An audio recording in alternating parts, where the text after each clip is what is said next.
Hello दोस्तों, आप सभी का स्टडी विद कॉन्सेप्ट चैनल पर बहुत बहुत स्वागत है। और दोस्तों, आशा है कि आप सभी अच्छे होंगे।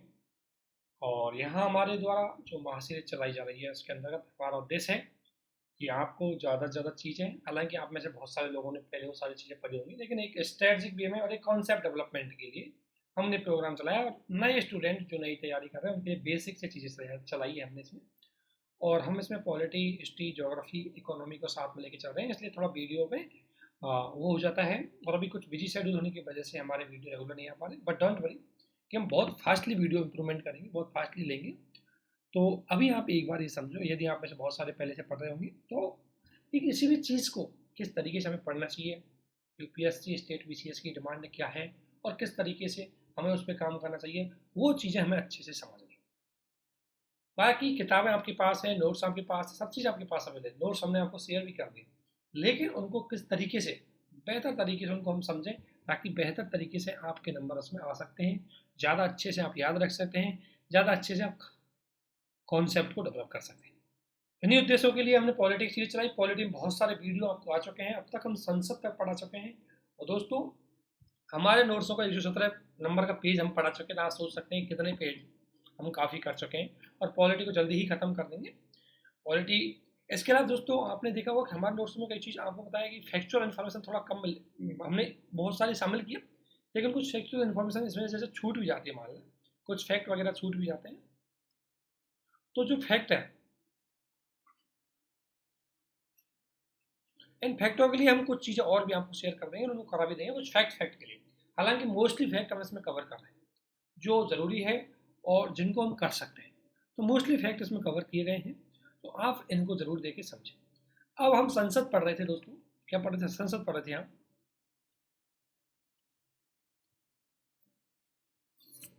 और संसद के बारे में अभी तक हम संसद के 3 चीज़ें हैं, राज्यसभा,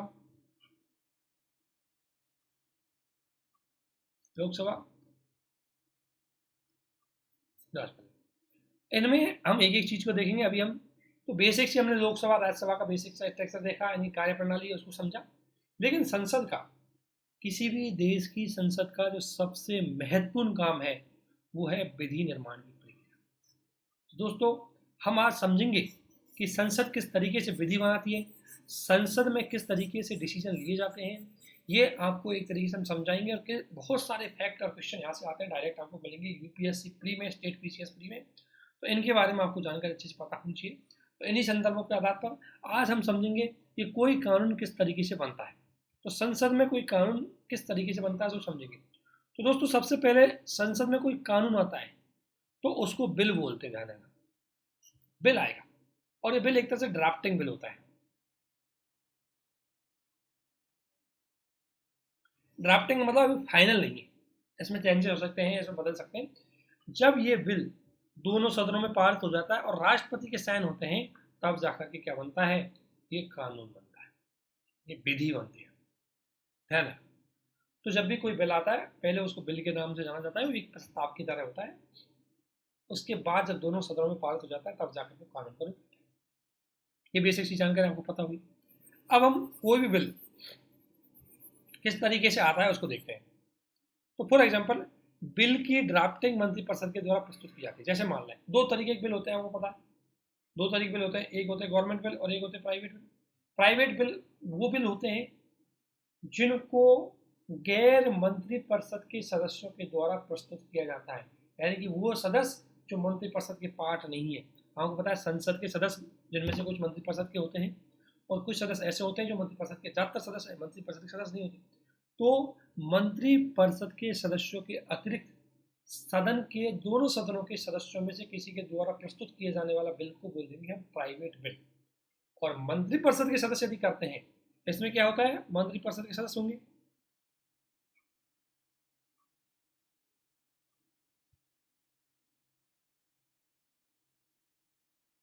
और इसमें होगा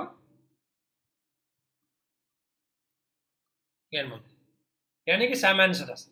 तो सामान्य सदस्य जो लोकसभा को, राज्यसभा को, उनके द्वारा प्रस्तुत किए गए बिल को हम बोलते हैं निजी बिल, और मंत्रिपरिषद के द्वारा प्रस्तुत किए गए बिल को हम बोलते हैं सरकारी बिल।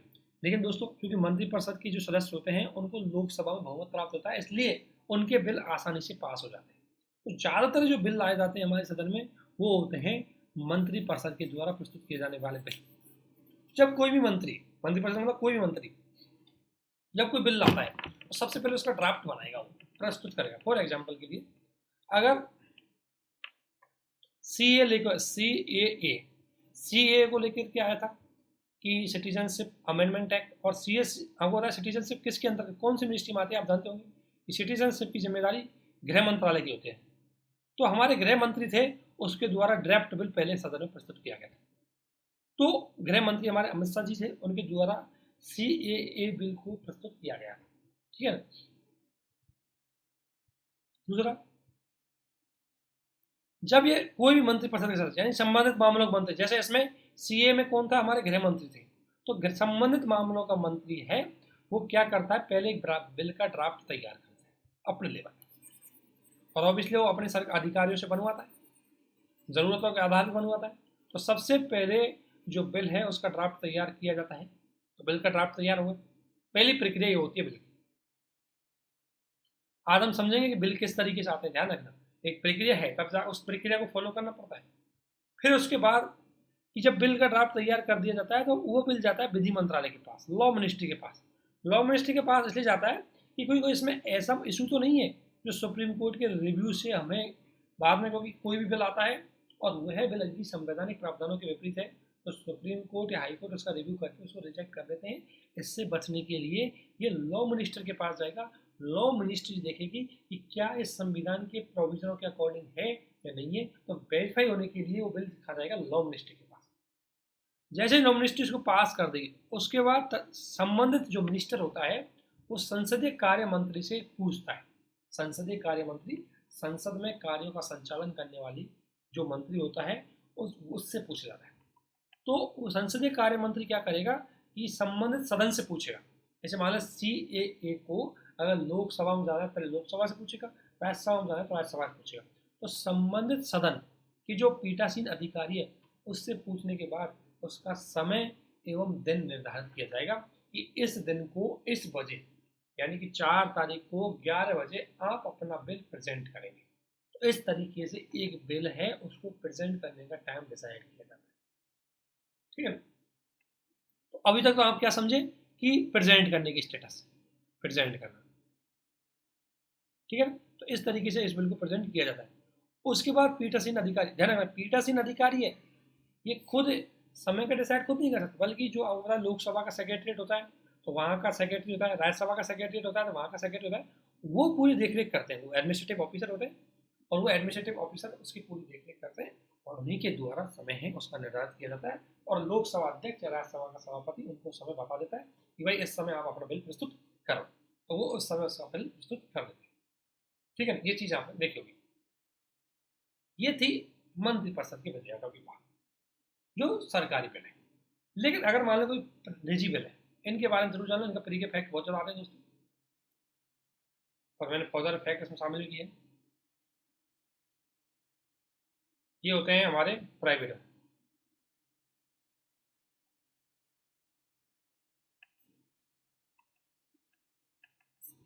इनको लेकर क्वेश्चन हर बार फ्री में पूछ लिए जाते हैं, चाहे स्टेट पीसीएस हो चाहे यूपीएससी हो, इसलिए हमको इनके बारे में अच्छे से पता होना चाहिए। देखो प्राइवेट बिल कौन कौन से हैं जो गैर मंत्री सदस्य के द्वारा प्रस्तुत किए जाते हैं। अब गैर मंत्री सदस्य लोकसभा का हो सकता है, राज्यसभा का भी हो सकता है। तो गैर मंत्री परिषद के सदस्यों के द्वारा जो बिल प्रस्तुत किए जाते हैं उनको बोलेंगे निजी बिल। और दोस्तों अगर कोई बिल प्राइवेट बिल अगर सदन में पारित हो जाता है तो वो अच्छी संसदीय या लोकतंत्र की प्रक्रिया को बताता है।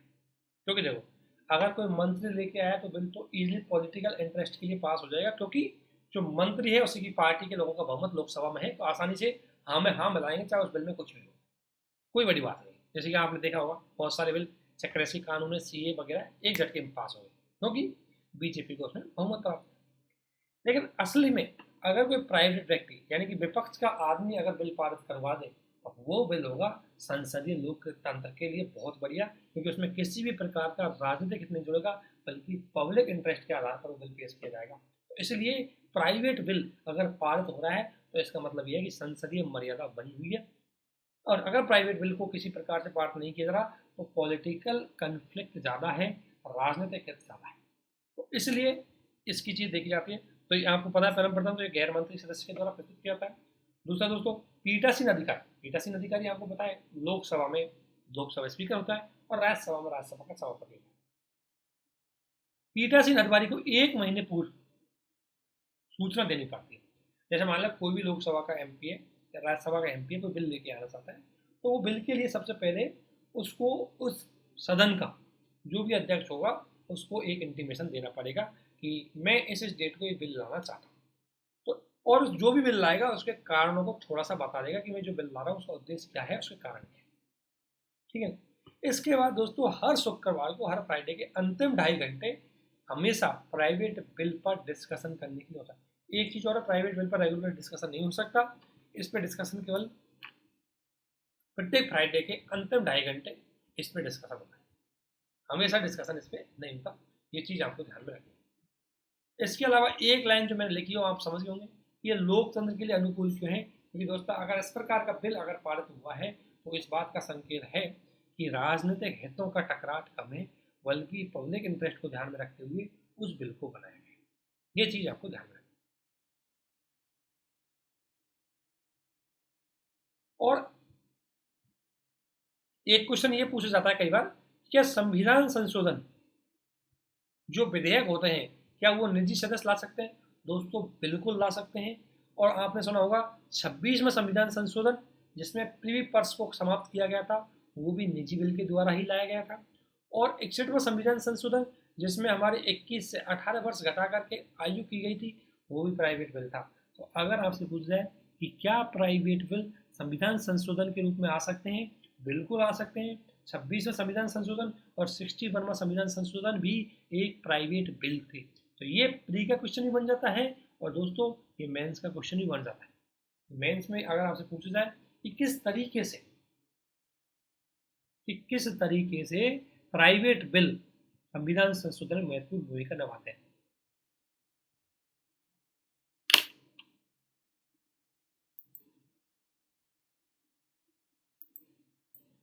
तो एक चीज तो आपको पता लग गई होगी कि संविधान संशोधन में इनका यूज होता है, तो ठीक है एक फैक्ट आपको। अब देखो सबसे पहले हमने चीज देख ली कि प्रेजेंटेशन किस तरीके से होता है। तो सबसे पहले हमने देखा प्रेजेंटेशन इस तरीके से प्रक्रिया से गुजरना पड़ता है तब जाकर के किसी भी बिल को प्रस्तुत किया जाता है। ठीक है।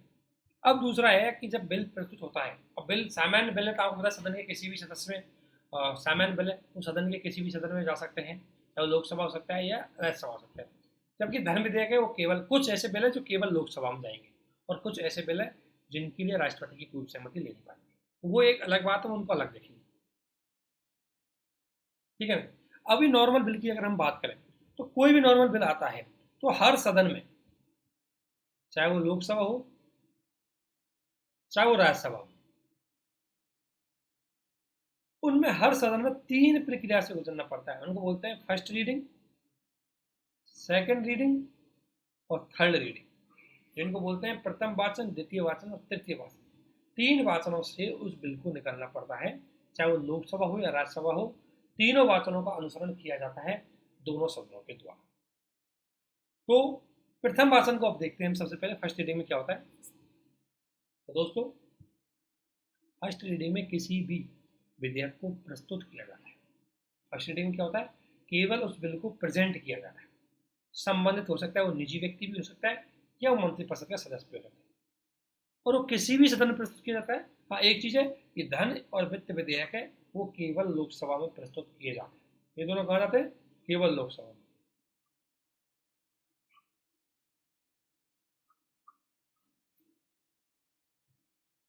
ठीक है ना, एक चीज तो होगी।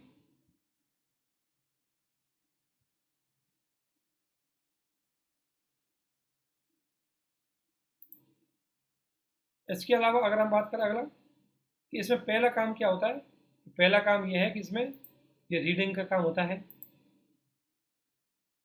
ठीक है ना।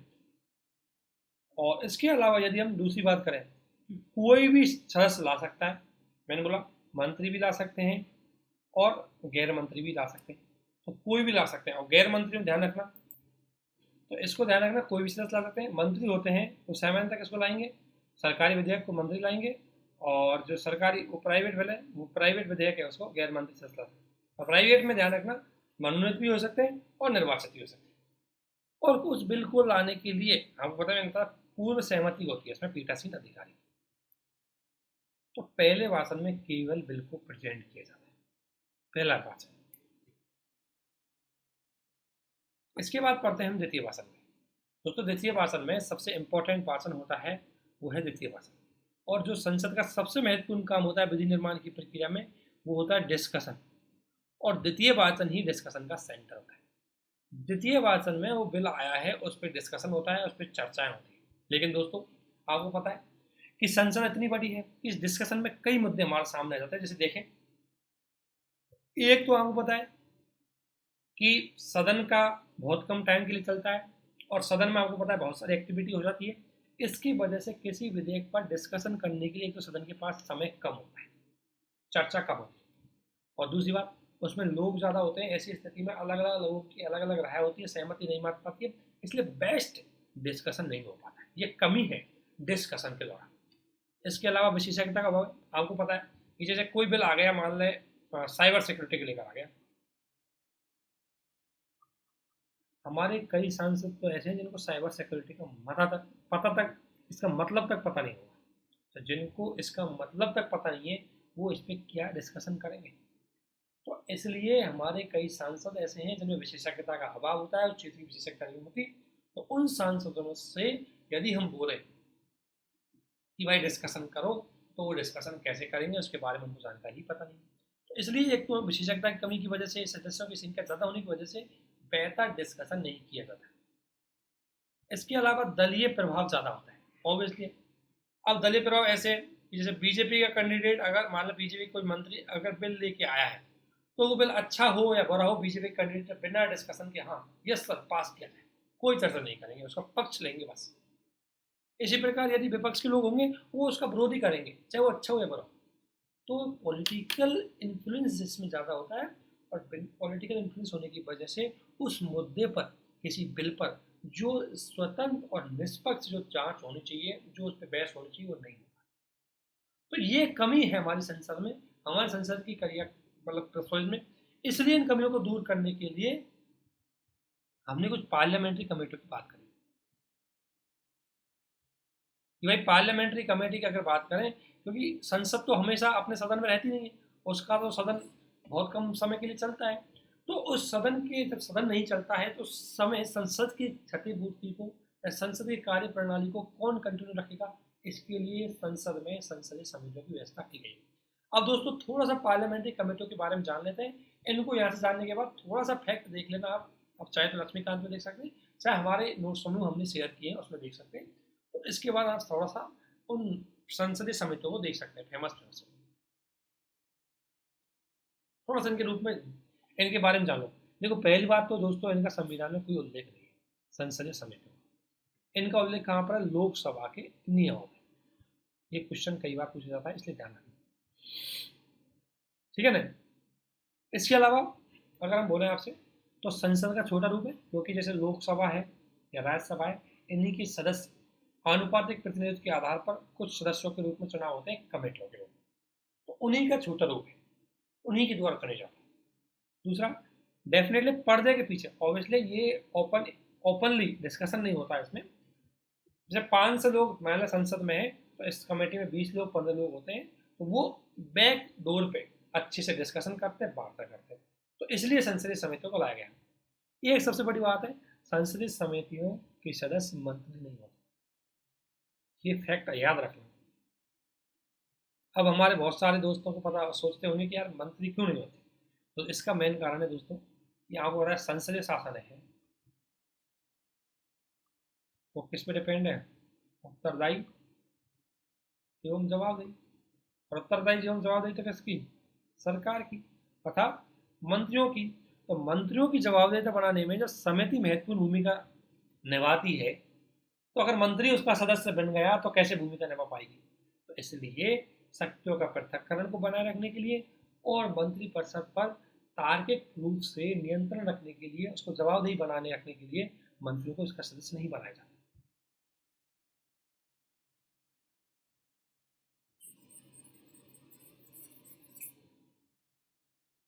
इसके अलावा इनका चुनाव आनुपातिक प्रतिनिधित्व के आधार पर होता है। जैसे मान लें 5 से अगर सांसद है, उसमें 10% मतलब 50% बीजेपी के, 20% कांग्रेस के, 10% मतलब कोई अदर पार्टी के, तो इसमें जो सीटें अलॉट होंगी वो 50% बीजेपी को चली जाएंगी, 10% कांग्रेस को चली जाएंगी। इस आधार पर इनका अनुपात के आधार पर इनकी सदस्यों का चयन किया जाता है।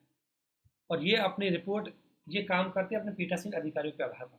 अगर संसद में लोकसभा ने गठित की गई है तो लोकसभा के नियमों के आधार पर, राज्यसभा ने की गई तो राज्यसभा के नियमों के आधार पर ये क्या करती है, उस स्पीकर के आधार पर क्या करती है, काम करती है और अपनी रिपोर्ट उस पीठासीन अधिकारियों को प्रस्तुत करती है। ऑब्वियसली आपको पता है संसदीय समिति लोकसभा राज्यसभा के विभिन्न प्रकार के जो काम है उनको भी करती है।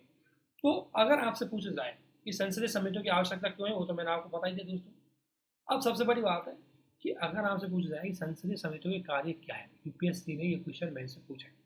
नॉर्मली हर कोई व्यक्ति लिखेगा कि संसदीय समितियों का संसदीय मतलब कार्यपालिका का नियंत्रण रखने के लिए, विधि बनाने के लिए, हर कोई इसका आंसर जानता होगा। लेकिन दोस्तों अगर आपको कोई आंसर देना है और वो आंसर आपका अच्छा होना चाहिए और मैं आपकी कॉपी में लिखता हूँ कि आंसर आप मुद्दे वाइज दो, तो वो ज़्यादा अच्छे नंबर लाता है, स्पेशली पॉलिटी में, क्योंकि पॉलिटी बहुत कॉन्सेप्चुअल होती है।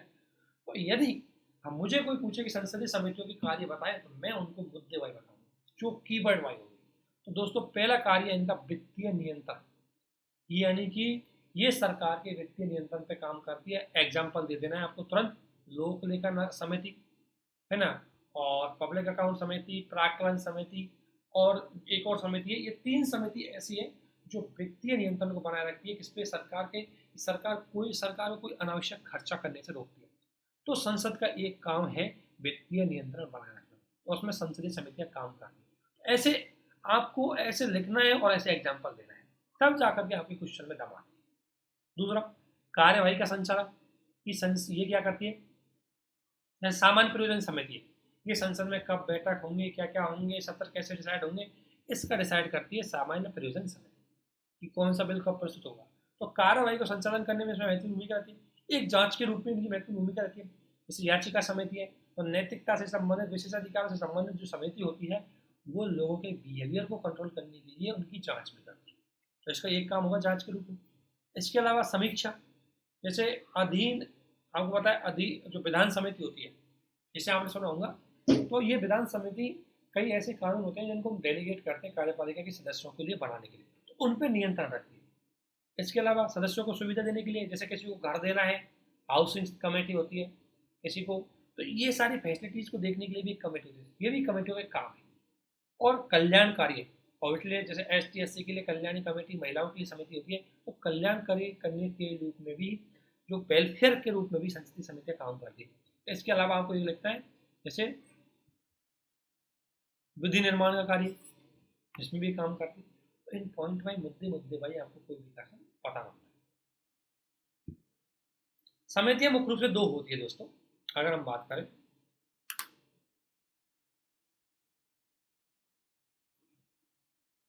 तो दो तीन तरह की समिति है, उनको देख लेते हैं हम।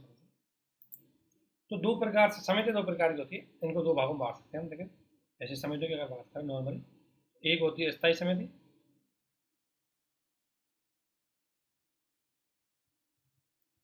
और एक होती है अस्थायी समिति। स्थायी समिति को बोलते हैं हम स्टैंडिंग कमेटी बोलते हैं, आपने सुना होगा।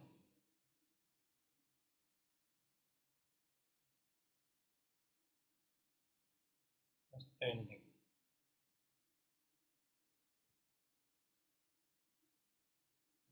एक होती है स्थायी समिति, उनको स्टैंडिंग कमेटी बोलते हैं। और दोस्तों स्टैंडिंग कमेटी का मतलब है ये हमेशा बनी रहती है। हो सकता है सदस्यों का चुनाव हर साल अलग अलग होता हो, लेकिन कमेटी हमेशा बनी रहेगी। इस बार आपने सुना होगा लोक लेखा समिति, प्राक्कलन समिति, ये कमेटी क्या है, स्थायी, हमेशा बनी रहेंगी। हो सकता है सदस्यों का चयन बदलता हो। दूसरी है अस्थायी कमेटी।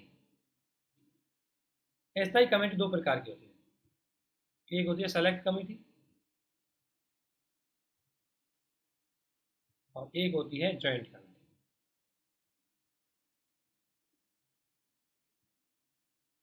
और इसमें होता क्या है कि इनको ऐसा इसलिए बोलते हैं कि विधेयकों के डिस्कशन के लिए मुख्य रूप से आती है। मतलब ये टेम्परेरी काम के लिए इन्हें गठन किया जाता है, टेम्परेरी काम के लिए इन्हें गठन किया जाता है। जैसे कोई मान लें बिल आया, जैसे आपने सुना होगा एक कमेटी गठित हुई थी, डेटा सिक्योरिटी एक्ट आया था, उस पर एक कमेटी थी। तो वो कमेटी क्या है, स्थायी, जिस दिन डेटा सिक्योरिटी एक्ट बन के खत्म हो जाएगा उस दिन वो कमेटी भी लैप्स हो जाएगी।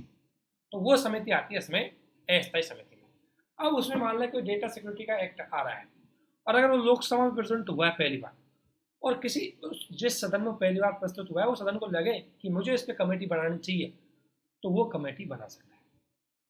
और अगर जब वो विधेयक दूसरे सदन में जाएगा, दूसरा सदन सोचेगा कि यार मुझे भी कमेटी बनाने की जरूरत है, इसलिए जब दोनों मिलकर के कमेटी बनाते हैं उस कमेटी को बोलते हैं जॉइंट कमेटी। इसमें दोनों सदनों के सदस्य शामिल होते हैं। और सेलेक्ट कमेटी का मतलब है कि मान लो एक सदन बनाता है, दूसरा नहीं बनाना चाहता, तो एक सदन, जो सदन उस कमेटी को बनाना चाहता है उसके सदस्य इसमें शामिल होंगे, उनको बोलते हैं सेलेक्ट कमेटी। ठीक है, इस तरीके से आप कमेटियों के बारे में जानेंगे। अब कमेटियों का कार्य वही है जो मैंने ऊपर बताए, उन्हीं को इसमें विस्तार से लिखा गया है कि पहली बार संसद को विशेषज्ञता देती है, क्योंकि इसमें नॉर्मली जैसे अगर साइबर सिक्योरिटी एक्ट पे कोई कमेटी गठित होगी तो उसमें थोड़ा साइबर सिक्योरिटी से जुड़े हुए लोगों को ही उसमें शामिल किया जाएगा। ठीक है, फिर ये कमेटी हमेशा विशेषज्ञों की सहायता ले सकती है, कोई एक्सपर्ट की सहायता ले सकती है, उनको बुला सकती है। कमेटी केस स्टडी भी करती है, इससे इनकी एक्सपर्टी डेवलप हो जाती है, जबकि संसद ऐसा नहीं कर पाती। ये बिलों को बहुत बारीक से देखती है, इसलिए जो मंत्रिपरिषद के बिल आते हैं उन पर अच्छे से ध्यान रख सकती है। ये सदन की कंटिन्यूटी बनाए रखती है, क्योंकि नॉर्मली सदन तो सत्र के दौरान काम करता है, जैसे शीतकालीन सत्र है, मानसून सत्र है, बजट सत्र है, इनमें थोड़े बहुत दिन तक तो काम करेगा कौन, अपना संसद। लेकिन जैसे ही ये खत्म हो जाती है सत्र, उसके बाद संसदीय कार्रवाई रुक जाती है, और इतने कम समय में संसद कभी अच्छा बिल नहीं बना सकती, इसलिए ये कमेटियां उसकी कंटिन्यूटी बना रखती है। इसके अलावा इन कमेटियों में ज़्यादातर डिसीजन होते हैं आम सहमति से होते हैं, जबकि सदन में डिसीजन होते हैं बहुमत से। तो जब इसमें आम सहमति से होते हैं तो ऑब्वियसली इसमें राजनीतिक हित थोड़ा सा कम हो जाता है। ठीक है, इसके अलावा संसदीय के कार्यपालिका पर नियंत्रण रखती है, मैंने बताया था आपको कि वित्तीय नियंत्रण भी रखती है। ठीक है ना, इस आधार पर संसदीय समिति हमारे लिए महत्वपूर्ण होती है। तो अगर हम देखें, एक क्वेश्चन कई बार पूछा जाता है कि कार्यपालिका पर संसदीय नियंत्रण और संसदीय समितियों का नियंत्रण कैसे होता है। कार्यपालिका पर जो संसदीय समितियों का नियंत्रण अगर बात करते कैसे, तो दोस्तों आपको पता है कार्यपालिका, संसद का महत्वपूर्ण क्या है कि कार्यपालिका पर नियंत्रण रखना। तो उस नियंत्रण में संसदीय समितियां कैसे रोल निभा सकती है, तो एक एक्सपर्ट थे, इसने बोला था कि संसद के द्वारा कार्यपालिका पर नियंत्रण में संसदीय समितियों का रोल महत्वपूर्ण होता है। जैसे एक तो संसदीय समितियां किसी भी विधेयक को अच्छे से बारीक करती है, प्रस्तुत करती है, उसकी मॉनिटरिंग करती है, उसको अच्छे से उस पर डिस्कशन करती है। तो जो विधेयक सरकार के द्वारा लाए जाते हैं उसको अच्छे से बहस करती है, तो बहस करेगी तो सरकार पे अपने आप कंट्रोल होगा। ये चीज़ सही, क्योंकि सरकार के कार्यों पर अगर हम अच्छे से निगरानी रखेंगे तो वो अपने आप कंट्रोल हो जाएगा। दूसरा, संसद देश की सर्वोच्च पंचायत है, तो जनता की इच्छाओं को प्रकट करती है, और कार्यपालिका के विभिन्न प्रकार के जो प्रस्ताव आते हैं उनको कंट्रोल करती है।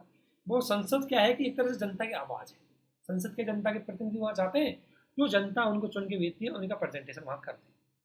तो संसद क्या है कि जब जनता की आवाज़ है तो सरकार को जनता के प्रति उत्तरदायी बनाने के लिए संसद विभिन्न प्रकार के प्रस्ताव भी लाती है, जो उनको इस प्रकार की चीज़ें से कंट्रोल रखें, उनको जवाबदेही बना रखें। और इन सारे प्रस्तावों पर अंतिम निर्णय संसदीय समिति देती है, तथा संसदीय समिति विभिन्न प्रस्तावों के माध्यम से सरकार को नियंत्रण करती है। संसदीय समिति है वो कार्यपालिका पर वित्तीय नियंत्रण भी रखती है। पॉइंट वाइज दे सकते हैं, वित्तीय नियंत्रण के अंतर्गत जैसे लोक लेखा समिति, लोक लेखा समिति के द्वारा प्रस्तुत की गई रिपोर्ट वो मुख्य रूप से दिखाती है कि संसद के सदस्यों ने कितना खर्च किया है और कितना खाया है, तो बेहतर तरीके से मॉनिटरिंग करती है। इसके अलावा सारे संसद के नियम है उनका डिसाइड भी इनके द्वारा किया जाता है। जब नियम डिसाइड किया जाता है तो कार्यपालिका के सदस्य भी चूंकि उसी संसद के सदस्य होते हैं तो वो भी उसी के अंतर्गत शामिल हो जाते हैं। इस आधार पर ये क्या करती है, कार्यपालिका को नियंत्रण रखती है। तो दोस्तों पहले इसमें हम अभी सेकंड चरण पढ़ रहे थे, एक फर्स्ट रीडिंग हो गई, दूसरी रीडिंग है। अब दूसरी रीडिंग होती है डिस्कशन। अब डिस्कशन में अगर किसी पीठासीन अधिकारी को लगता है कि मामला बहुत सेंसिटिव है, ये पार्लियामेंट कमेटी के पास जाना चाहिए, तो फिर ये मामला जाता है पार्लियामेंट कमेटी के पास। अदरवाइज ये मामला पार्लियामेंट कमेटी के पास नहीं जा सकता। तो सेकंड रीडर में हम क्या करते हैं, पार्लियामेंट कमेटी में जब कोई मुद्दा जाएगा तो उसमें डिस्कशन होता है, इसलिए हमने पार्लियामेंट कमेटी पढ़ी। लेकिन दोस्तों पार्लियामेंट कमेटी को लेकर के कई बार उनकी आलोचना होती है, क्योंकि पहली बात तो पार्लियामेंट कमेटी अभी नई जो लोकसभा बन रही है ये पार्लियामेंट कमेटी के पास अपने विधेयक भेज ही नहीं रही। तो बोल रहा है कि कहीं ना कहीं पार्लियामेंट कमेटी के पास भेज नहीं रही। इसका मतलब यह है कि सरकार विपक्ष को अनदेखा कर रही है। ठीक है, दूसरे ओर विपक्ष का ये तो थोड़ा सा बेसिक सी कहानी। दूसरी ओर विपक्ष कहता है कि भाई संसद के दूसरी ओर विपक्ष कहता है कि संसदीय समितियों से बचा करके सरकार विपक्ष का नजरअंदाज करना चाहती है। दूसरी ओर सरकार कहती है कि विपक्ष जानबूझ करके अपने राजनीतिक हितों के लिए क्या करता है, विधेयक को लटका के रखता है। इसलिए ऐसे जो विधेयक हमारे लिए बहुत जरूरी है उनको हम संसदीय समिति के पास नहीं भेज सकते। ठीक है, इसलिए इनकी आलोचना की जाती है। कई बार एक स्टेटमेंट अगर आपको विधेयक विपक्ष की भूमिका को लेकर के याद रखना हो तो जेनिंग्स ने एक बढ़िया स्टेटमेंट दिया कि लोकतंत्र में जो अपोजिशन होती है उसकी भूमिका क्या होती है कि कोई पहाड़ी है और उस पहाड़ी पे से उतरते हुए वाहन में, कोई पहाड़ है, माउंटेन है, उस पर से कोई वाहन आ रहा है तो उस वाहन में ब्रेक लगाना, यानी कि सरकार क्या होगी, वाहन होगी। और तेज गति से अगर उतरती सरकार, यानी तीव्रता से सरकार जनता की अनदेखी करती है, तब ब्रेक लगा देना चाहिए विपक्ष के द्वारा। तो ये विपक्ष की भूमिका होती है। लेकिन विपक्ष का मतलब ये नहीं कि वो वाहन उतर रहा है उसको पूरा धक्का देकर के वहीं रोक दे। अर्थात सरकार अगर जनता के हित में काम कर रही है तो उसकी सहायता करें, और अगर सरकार जनता के हित में काम नहीं कर रही तो उसका ब्रेक कर लगा करके विरोध करें। ये काम होता है किसका, संसदीय विपक्ष का। ये अपोजिशन में काम होता है। लेकिन आपको पता है अपोजिशन क्या करता है, चाहे कोई भी अपोजिशन हो, आज कांग्रेस अपोजिशन में, कल बीजेपी थी, सबका एक ही रोना है। ठीक है, कि जब कांग्रेस काल में जब सिलेंडर के या किसी चीज के 400 रुपये भी हो जाने के बाद लोग विरोध कर रहे थे, आज 1000 होने के बाद भी विरोध नहीं कर रहे। तो जो सरकार में रहता है वो हमेशा उसकी आलोचना होती है, जो विपक्ष रहता है वो हमेशा आलोचना करता है। तो ये तो एक पॉलिटिकल चीज़ है, हमें नहीं देखना है। लेकिन जब भी कमेटियों के बारे में आए तो आपको क्वेश्चन जरूर लिखना है दोस्तों। कमेटियों के बारे में मैंने अच्छे से बताया। इसके अलावा जो मेन रूप से कमेटियों की कमी है वो है कि कमेटियों के पास समय का अभाव कम होता है। क्यों होता है? एक तो संसद इसमें जो सदस्य होते हैं वो सामान्यतः अनुपस्थित रहते हैं। जब संसद के सदस्य, जो इनके सदस्य होते हैं, वो इसमें प्रेजेंट ही नहीं होंगे, बैठक कब करेगी, डिसीजन कब लेगी। और दूसरा, उन्हीं की वजह से कोरम की पूर्ति नहीं हो पाती। कोरम का मतलब आधे सदस्य उपस्थित होनी चाहिए। जब आधे सदस्य ही नहीं आएंगे तो फिर कैसे उस पर डिस्कशन होगा, वार्ता होगी। इसकी वजह से ये ज़्यादा टाइम तक एक्टिव नहीं रहती। दूसरा, इन्हें कोई निगरानी नहीं करता, ये अपने हिसाब से डिसीजन लेती रहती है। नियम के अकॉर्डिंग तो ये है कि जब संसदीय समिति किसी विधेयक पे डिस्कशन कर रही है, उस पर रिपोर्ट सबमिट करेगी, तो बीच बीच में जो हमारा प्रिसाइडिंग ऑफिसर है, चाहे वो लोकसभा अध्यक्ष है, राज्यसभा सभापति है, वो उनकी निगरानी करेगा। लेकिन ऐसा कोई नहीं करता। इसके अलावा प्रशासनिक बाधा यह है कि इन समितियों के पास अपनी ना तो बिल्डिंग है, ना ऑफिसर, ना कोई चीज़ है। बैठे तो कहाँ बैठे, डिस्कशन करें तो कहाँ करें, इनके पास कोई एडमिनिस्ट्रेशन ही नहीं है। इसलिए एक तो इनको प्रशासनिक बाधा है, तो फिर क्या काम करेंगी संसदीय समिति। और दूसरी बात, संसदीय समिति कुछ भी कर ले, इनकी जो रिकमेंडेशन है वो वैधकारी नहीं होगी, तो संसद माने ना। और राजनीतिक विभाजन कहने की बात है, लेकिन जो पॉलिटिकल बात है वो संसद में भी रहती है और इनमें भी रहती है। बीजेपी का आदमी बीजेपी का ही पक्ष लेगा और कांग्रेस का आदमी कांग्रेस का ही पक्ष लेगा, चाहे स्थिति कुछ हो जाए। लेकिन फिर भी अगर हम देखें कंक्लूजन, तो संसदीय समितियों का रोल तो है। तो दोस्तों सेकंड रीडिंग में अभी हम तक क्या कर रहे हैं, अभी हम संसदीय समिति के बारे में बीच में क्यों आ गया, क्योंकि सेकंड रीडिंग के अंतर्गत संसदीय समितियां आती है अगर कोई विधेयक उनमें जाता है तो। लेकिन हर विधेयक उनके पास नहीं जाता। अगर मान लो कोई विधेयक उनके पास गया है तो फिर वो संसद में प्रस्तुत कर देंगे। सदन में प्रस्तुत करने के बाद उस पर विभिन्न प्रकार की वार्ताएं होंगी और वो डिस्कशन होगा। तो जैसे ही समिति अपनी रिपोर्ट प्रस्तुत करती है, समिति अपनी रिपोर्ट प्रस्तुत करेगी, तो उस रिपोर्ट पर फिर विचार किया जाएगा। एक होती है खंडवार चर्चा। तो सबसे पहले विभिन्न प्रकार के जो उसके वो होते हैं, चैप्टर होते हैं, तो चैप्टर बाई चैप्टर डिस्कशन होता है। और उस चैप्टर के भाई ये चैप्टर आपको सभी को अनुमति है तो हाथ खड़ा कर दो। तो चैप्टर बाई चैप्टर क्या होती है, उसमें वोटिंग होती है। फिर उनमें लगता है कोई संशोधन करना है तो संशोधन हो जाती है। उसके बाद उसमें क्या होता है, एक सामान्य बहुमत किया जाता है। तो सेकंड चरण बहुत इंपॉर्टेंट चरण है। इसमें डिस्कशन होता है, डिस्कशन के बाद खंडवार चर्चा हुई है, चैप्टर बाई चैप्टर चर्चा होती है, उस पर वोटिंग होती है, फिर उसमें कुछ चीज़ें चेंज करनी होती है तो चेंज किया जाता है। इसके बाद आता है दोस्तों थर्ड रीडिंग।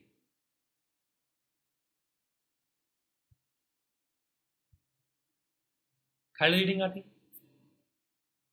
थर्ड रीडिंग में क्या होता है कि देखो सेकंड रीडिंग में चैप्टर बाय चैप्टर वोटिंग होती है, थर्ड रीडिंग में पूरे बिल पे वोटिंग होती है। और जैसे पूरे बिल पे वोटिंग होती है, अगर 50% लोग अगर उसके पक्ष में वोटिंग कर देते हैं, जो उपस्थित और मतदान देने वाले लोगों के, तो वो क्या होता है, बिल पास हो जाता है उस सदन में। फिर उसके बाद जब एक सदन ने ये काम कर दिया तो ये जाता है दूसरे सदन के पास, ध्यान है, आ जाता है दूसरे सदन के पास। अब दोस्तों दूसरे सदन के पास भी विकल्प होते हैं। सामान्य स्थिति में उसके पास क्या क्या विकल्प है कि एक तो वो विधेयक को उसी रूप में स्वीकार कर ले जिस विधेयक को पहले सदन ने भेजा है, तो कोई दिक्कत नहीं आएगी। दूसरा, दूसरा सदन मान ले, जैसे मान ले पहले लोकसभा में था, अब लोकसभा के बाद चला गया राज्यसभा में, तो अगर राज्यसभा को लगता है कि जिस प्रकार से लोकसभा ने पारित किया है ठीक उसी प्रकार से हम पारित कर दें, तो कोई दिक्कत नहीं आएगी, एक स्थिति हो सकती है। दूसरा, दूसरा सदन संशोधन को प्रस्ताव करे, मतलब दूसरा सदन मतलब राज्यसभा को लगे कि भाई इसमें ये चैप्टर में संशोधन होना चाहिए, ये चीज बदलना चाहिए, तो फिर ये संशोधन करेगा, उसके बाद दोबारा इसी सदन में भेजेगा। और ये सदन अगर सेम टू सेम इसके संशोधन जो इसने किए इनको स्वीकार कर ले तो अभी कोई दिक्कत नहीं है। ये तो है सामान्य स्थिति जब कोई दिक्कत नहीं, लेकिन इनके बीच में गतिरोध उत्पन्न हो जाता है कब, जब दूसरा सदन उस विधेयक को अपने पास ही रख ले। जैसे लोकसभा से यदि राज्यसभा में गया तो राज्यसभा 6 महीने तक उस पर कोई लेन देना नहीं है, उसको अपने पास पट के रखी हुई है, तो इनमें गतिरोध उत्पन्न हो सकता है। दूसरा, दूसरा सदन विधेयक में मान ले उस पहले मैंने लोकसभा ने कोई विधेयक प्रस्तुत किया, राज्यसभा उसको मानने से इनकार कर दे, उसे माने नहीं, तो भी इस स्थिति में गतिरोध उत्पन्न हो सकता है।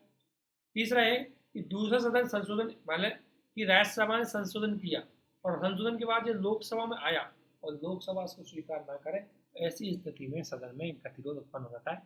और गतिरोध के 3 परिणाम होते हैं। अगर लोकसभा और राज्यसभा में किसी प्रकार का कोई गतिरोध उत्पन्न होता है किसी बिल विशेष पर, तो उसमें 3 परिणाम होते हैं। एक परिणाम यह कि या तो विधेयक लैप्स हो जाएगा, खत्म हो जाएगा। और दोस्तों यदि इतनी मेहनत से किसी सदन विशेष ने वो विधेयक बनाया है, उस पर डिस्कशन हुआ है, उसमें संसदीय समितियां भी बनी हैं, उसके बाद उसमें संसद का समय भी खत्म हुआ है, और यदि वो विधेयक लैप्स हो जाता है तो इस संसदीय शासन की सबसे बड़ी कमी होता है। दूसरा ऑप्शन है कि उस पर ज्वाइंट सेशन बुलाया जाए, जो हमारे संविधान में क्या है, वर्णित भी है, अभी देखेंगे उसको। और तीसरा है कि जब संसद के ये लोग काम नहीं करेंगे तो राष्ट्रपति क्या करेगा, अध्यादेश प्रस्तुत कर देगा। तो अध्यादेश भी अच्छी बात नहीं है, क्योंकि अध्यादेश संसदीय मापदंडों के विरुद्ध है। क्यों? क्योंकि इसमें बहस नहीं होती। आगे हम अध्यादेश को देखेंगे कि क्या इसकी कमी है, क्या स्थिति, क्या इसका मिसयूज हुआ है। यूपीएससी ने मेंस में यहाँ से क्वेश्चन डायरेक्ट पूछा। लेकिन अब हमारा एक जो ऊपर का में से एक था वो था ज्वाइंट सेशन। अब जो ज्वाइंट सेशन के बारे में जरूर जान लेना, स्टेट पीजीए यूपीएससी में फैक्चुअल इन्फॉर्मेशन डायरेक्ट आपसे पूछी जाती है, डायरेक्ट। इसको आपको अच्छे से समझना है, तब जाकर के टॉपिक अच्छे से कवर हो पाएगा। तो एक एक चीज देखें। सबसे पहले दोस्तों आपको ये जानना है कि किस अनुच्छेद में, तो आर्टिकल 108 में इसका प्रोविजन किया गया है। इसके अब बाद है, ध्यान रखना, ये संविधान संशोधन विधेयक और धन विधेयक पर ज्वाइंट सेशन नहीं बोला जा सकता। संविधान संशोधन विधेयक और ज्वाइंट विधेयक जो धन विधेयक है, क्योंकि धन विधेयक पे तो इसलिए नहीं बोला सकते क्योंकि इसमें राज्यसभा कोई शक्ति प्राप्त नहीं होती, तो वो अस्वीकार का स्वीकार का कोई फर्क नहीं पड़ता। और संविधान संशोधन क्योंकि बहुत इंपॉर्टेंट विधेयक होता है, तो इसमें क्या होता है कि अगर लोकसभा, आपको पता है अगर ज्वाइंट सेशन होता है तो उसमें राज्यसभा की चलती नहीं है, क्योंकि राज्यसभा के सदस्य रहते हैं बहुत कम। तो राज्यसभा के सदस्यों की संख्या कम होने की वजह से राज्यसभा का बहुमत उसमें बहुत कम होता है, इसलिए ज्वाइंट सेशन में राज्यसभा एक तरह से इग्नोर टाइप में हो जाती है। तो संविधान संशोधन जैसा विधेयक पे अगर राज्यसभा की बात की जाए, तो अगर राज्यसभा उसमें इग्नोर रह जाती है तो वो एक अच्छी बात नहीं होती। इसलिए संविधान संशोधन विधेयक भी ज्वाइंट सेशन में नहीं आते, क्योंकि आपको ये बात ही पता होनी चाहिए दोस्तों कि राज्यसभा केवल संसद का ही पार्ट नहीं बल्कि राज्यों का रिप्रेजेंटेशन करती है, संघीय सिस्टम का रिप्रेजेंटेशन करती है। इसलिए राज्यसभा को हम संविधान संशोधन में इग्नोर नहीं कर सकते, इसलिए संविधान संशोधन में ज्वाइंट सेशन नहीं बोला जाता। अब इसको बुलाता कौन है? ज्वाइंट सेशन को दोस्तों बुलाता है राष्ट्रपति। इसकी अध्यक्षता लोकसभा स्पीकर करता है, अगर वो नहीं होता तो उपाध्यक्ष करता है, और अगर वो भी नहीं होता तो राज्यसभा का सभापति करता है। एक क्वेश्चन आपके मन में आता होगा कि राज्यसभा का उपसभापति करता है, राज्यसभा का सभापति क्यों नहीं करेगा? क्योंकि राज्यसभा का सभापति दोनों सदनों में से किसी भी सदन का सदस्य नहीं होता, इसलिए उसको इस दौरान अनुमति नहीं दी जाती। इसका संचालन कैसे होगा दोस्तों? इसका संचालन लोकसभा के नियमों के अकॉर्डिंग होगा। हालांकि ज्वाइंट सेशन है, ज्वाइंट सेशन में लोकसभा भी है, राज्यसभा भी है, लेकिन ये काम करेगी लोकसभा नियमों के अब इसके बारे में मूल्यांकन कर लेते हैं थोड़ा बहुत, कोई क्वेश्चन आपसे बन जाता है। तो एक है इसके पक्ष में कि भाई ये बात सही है या खराब है। तो देखो एक तो बात सही है क्योंकि संविधान में है तो संवैधानिक प्रोविजन है। भाई जब इसका व्यवस्था हमारे संविधान ने कर दी है तो संवैधानिक प्रोविजन है, तो फिर ये खराब कैसे, कोई दिक्कत नहीं है, सही बात है। दूसरा, कई बार आपको पता है कि जैसे लोकसभा और राज्यसभा, अब लोकसभा में सरकार को बहुमत है, राज्यसभा में सरकार को बहुमत नहीं, विपक्ष बैठा हुआ है। तो विपक्ष टांग अड़ाने के लिए, विपक्ष जानबूझ के सरकार को परेशान करने के लिए कई बार अपने राजनीतिक हितों की प्राप्ति कर लेता है, और इसकी वजह से क्या होता है, इनमें गतिरोध उत्पन्न हो जाता है। तो उस गतिरोध से भी हमें मुक्ति मिल जाएगी, भाई ज्वाइंट सेशन बुला लो, मुक्ति मिल जाएगी। और प्रतिरोध की स्थिति में बेहतर विकल्प, अगर मान लें गतिरोध हो रहा है तो लैप्स करने से अच्छा है कि ज्वाइंट सेशन ही बुला लो। और इसका प्रयोग दोस्तों किया भी गया है, आपको पता 3 बार इसका प्रयोग किया है, दहेज प्रतिषेध एक्ट, बैंकिंग सेवा एक्ट और पोर्ट एक्ट। अब इसमें एक चीज देखी होगी आपको इधर दोस्तों, दहेज प्रतिषेध एक्ट 1961 में लाया गया था, तब लोकसभा और राज्यसभा दोनों में कांग्रेस का पूरा बहुमत था। तो इस दौरान यदि राज्यसभा ने उस विधेयक को रोका है तो राजनीतिक हित तो बिल्कुल नहीं है, क्योंकि दोनों एक ही पार्टी की सरकार, एक ही पार्टी के लोग बैठे। तो इस दौरान यदि उस विधेयक में कमी देखी गई है तो उसका कारण है पब्लिक इंटरेस्ट। तो इस दौरान जो विधेयक आया था, गतिरोध की उत्पन्न हुई थी स्थिति, वो किसकी वजह से हुई थी, पब्लिक इंटरेस्ट के लिए। इसलिए इसको एक आइडियल स्टेज मानना है कि अगर एक ही पार्टी के कैंडिडेट अपनी दूसरी पार्टी के कैंडिडेट से इसलिए भिड़ जाए कि उसकी वजह से वो जनता के हित में कोई बिल नहीं लेके आ रहा, तो इसलिए तो राजनीतिक हितों को इसमें क्या करके कम रखा और जनता के हित को ऊपर रखा। इसलिए बहुत अच्छी स्थिति मानी गई थी कि दहेज प्रथा जो कानून आया था उस पर जो ज्वाइंट सेशन हुआ था, एक बढ़िया व्यवस्था थी। ठीक है दोस्तों, इसके बाद आया बैंकिंग एक्ट। अब बैंकिंग एक्ट में ज्वाइंट सेशन का स्थिति बताऊँ, देखो बैंकिंग एक्ट आया 1977 में, 1977 में जनता दल की सरकार आई, वो बैंकिंग एक्ट लेके आई, ठीक है। और वो बैंकिंग एक्ट लेके आई तो लोकसभा में तो उसको जनता दल को बहुमत था, राज्यसभा में कांग्रेस बैठी थी, उसने मना कर दिया, तो इसकी वजह से गतिरोध उत्पन्न हो गया। तो यहाँ जो गतिरोध उत्पन्न हुआ है वो किसकी वजह से हुआ है, राजनीतिक हितों के लिए, तो ये अच्छी बात है। इसी प्रकार कोटा की बात करें तो आपको पता है 2002 में सरकार है, बीजेपी की सरकार थी, जो एनडीए की सरकार थी हमारे अटल बिहारी वाजपेयी के नेतृत्व में, और राज्यसभा में कांग्रेस बैठी थी, तो उसने उस बिल को पार नहीं होने दिया, इसकी वजह से फिर ज्वाइंट सेशन बना। तो ये राजनीतिक हितों के लिए इसका यूज हुआ है, परंतु इनका यूज हमने पहले किया है। इसके बाद एक चीज और है इसमें कि भाई विपक्ष में इसका तर्क दिया जाता है कि राज्यसभा ऑब्वियसली इसमें नजरअंदाज हो जाती है दोस्तों, और राज्यसभा नजरअंदाज हो जाता है क्योंकि राज्यसभा के 250 सदस्य जबकि लोकसभा 543 है, और बहुमत बढ़ेगा आधे में से, तो राज्यसभा का एक भी सदस्य उसके पक्ष में वोटिंग नहीं करेगा तब भी वो पारित हो जाएगा। और दोस्तों राज्यसभा को आपको पता है इग्नोर करने का मतलब है हम संघीय शासन को इग्नोर कर रहे हैं, क्योंकि राज्यों की भूमिका तो वही रखती है। और फिर विशेषज्ञता, राज्यसभा में लोग हैं वो एक्सपर्ट बहुत होते हैं, क्योंकि उसमें आपने देखा होगा कि बहुत एक्सपर्ट लोगों को इसमें सेलेक्ट करके भेजते हैं। तो जब राज्यसभा को इग्नोर कर देंगे तो उनकी विशेषज्ञता को इग्नोर कर देंगे। कई बार विपक्ष जानबूझ के नहीं, सच में ही, क्योंकि देखो संसद में आपको पता है मंत्रिपरिषद अगर कोई बिल लेके आया, लोकसभा में उसका बहुमत है, कैसा भी बिल हो शामिल कर लेगा, उस बिल की वो सहमति दे देगा। असलियत वो बिल जनता के हित में नहीं है, विपक्ष देखा। ऐसी स्थिति में यदि विपक्ष राज्यसभा में जाकर के उस बिल को रोक देता है तो सही बात है, राज्यसभा की स्थिति बनी रहनी चाहिए। लेकिन आप ज्वाइंट सेशन करा करके विपक्ष को इग्नोर ही कर देंगे, क्योंकि आपका लोकसभा में इतना बहुमत है कि जब ज्वाइंट सेशन करवाया जाएगा तो ज्वाइंट सेशन में लोकसभा के सदस्य इतने हो जाएंगे कि विपक्ष की जरूरत ही नहीं पड़ेगी। फिर ऑब्वियसली विपक्ष का दबाने का मतलब इसमें अल्पमत को भी दबा दिया जाता है, और अल्पमत दबाने का मतलब लोकतंत्र को दबाना, क्योंकि लोकतंत्र में एक व्यक्ति की आवाज को भी महत्व दिया जाता है। ये चीज आपको ध्यान रखना, एक एक व्यक्ति है उसकी आवाज को महत्व दिया जाता है।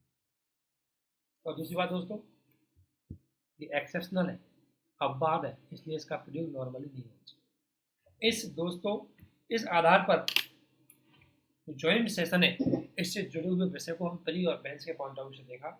इसमें बहुत सारे प्री के क्वेश्चन आते हैं, और इस तरीके से आपको कोई चीज़ें उसका विश्लेषण है वो करना चाहिए, ताकि आप बेहतर तरीके से ये चीज़ें कर पाए। अब दोस्तों अगला हम एक बहुत ज़्यादा अच्छे से क्वेश्चन समझेंगे कि राज्यसभा की भूमिका, तो ये हम नेक्स्ट वीडियो में देखेंगे।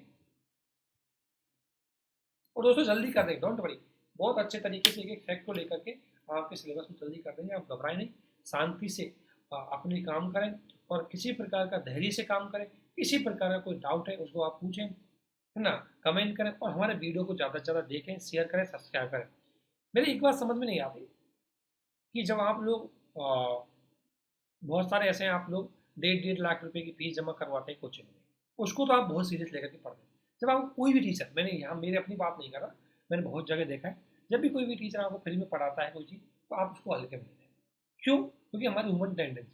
लेकिन दोस्तों मैं गारंटी दे रहा हूँ कि जो चीज़ हम आपको बता रहे हैं ये आपके लिए इतनी हेल्पफुल है कि कोई कोचिंग भी मुझे नहीं लगता कि इतनी डिटेल से आपको बताइए, क्योंकि उसका अपना एक लिमिटेड टाइम है। टीचर तो बहुत ज़्यादा एक्सपर्ट है कोचिंगों में, इसमें कोई दो राय नहीं, लेकिन उनकी भी मजबूरी होती है, खुल के इतना नहीं बता पाते क्योंकि उनको सेलेक्टेड टाइम मिलता है। तो दोस्तों जब आपको इतनी चीज़ें यहाँ दी जा रही है, फिर इनको देखो, देखने में क्या रह जाएगा। अगर आप देखेंगे तो नया मुद्दा, नई चीज़ आपको समझ में आएगी। आप समझेंगे कि इस, आप गारंटी है कि अगर आपने पॉलिटी के इन पार्टों को वीडियो को पिछली बार देखा होगा तो आपने इसकी समझी होगी कि आपने चाहे लक्ष्मीकांत पढ़ी होगी, चाहे दुनिया के कोई नोट्स पढ़े होंगे, लेकिन इतनी तरीके से सोच के मुझे नहीं लगता कि आप में से बहुत सारे लोगों ने पढ़ना चाहिए।